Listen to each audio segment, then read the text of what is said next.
Et place à présent à la chronique culture avec Océane Gohanek qui nous embarque dans le milieu du cirque en Suisse.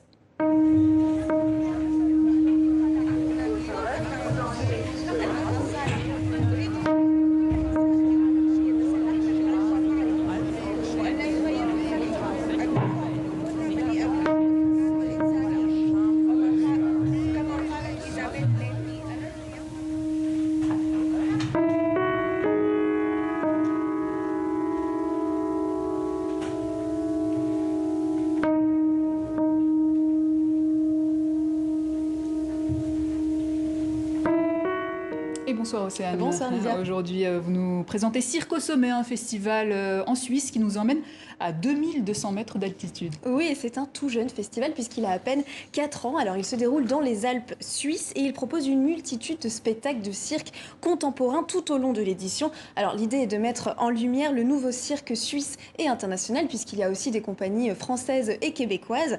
Alors certaines scènes sont installées sous un chapiteau de manière assez classique avec tout le protocole nécessaire pour assurer la pandémie et pour assurer le protocole sanitaire. Voilà. Il y a aussi un peu moins de tickets mis en vente pour assurer la distanciation sociale. Et d'autres spectacles sont situés en extérieur, dans la station, mais aussi en montagne. Regardez sur ces images, elle est plus petite que les autres, mais toute très très impressionnante. Elle est toute nouvelle et c'est la compagnie suisse Ici-Bas qui a la chance de se produire cette année. Elle est située à 2200 mètres d'altitude, comme vous le disiez. Je vous propose d'écouter le co-organisateur de l'événement au sujet de cette scène. C'est aussi un endroit que les gens connaissent un petit peu moins, avec une vue sur un barrage. Les barrages d'électricité sont très forts ici en Valais, en Suisse, puisque ça fait partie du patrimoine, si j'ose dire. Ceux qui souhaitent monter à pied depuis la station, c'est 1 heure de marche pour les bons marcheurs, on va dire. Et puis sinon, il y a des télécabines qui sont ouvertes et là, il y a 20 minutes de marche pour descendre. C'était une volonté aussi, c'est que le spectacle commence en marchant, en se reconnectant à la nature, en s'évadant dans ce magnifique paysage et en s'installant aux abords de la Seine pour profiter et se reconnecter avec ces émotions qu'offrent les artistes.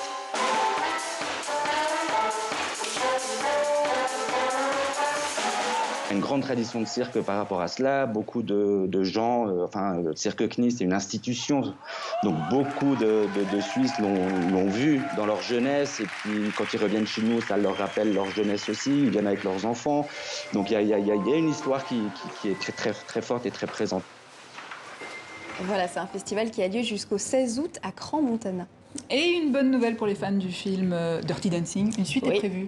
Oui, l'annonce est tombée ce week-end, une suite est en pleine préparation et Jennifer Grey, l'actrice qui joue Frances ou Bébé de son petit surnom, sera aussi à l'affiche. Ah oui. Voilà, il sera réalisé par Jonathan Levin. Alors Dirty Dancing, on le rappelle, vite fait, c'est un film qui est devenu culte, contre toute attente d'ailleurs, puisque c'était un film à petit budget mais qui a rapporté plus de 210 millions de dollars au final. Et alors il est sorti en 87, c'est la caricature du film à l'eau de rose qui met en scène une adolescente qui tombe amoureuse de son professeur de danse.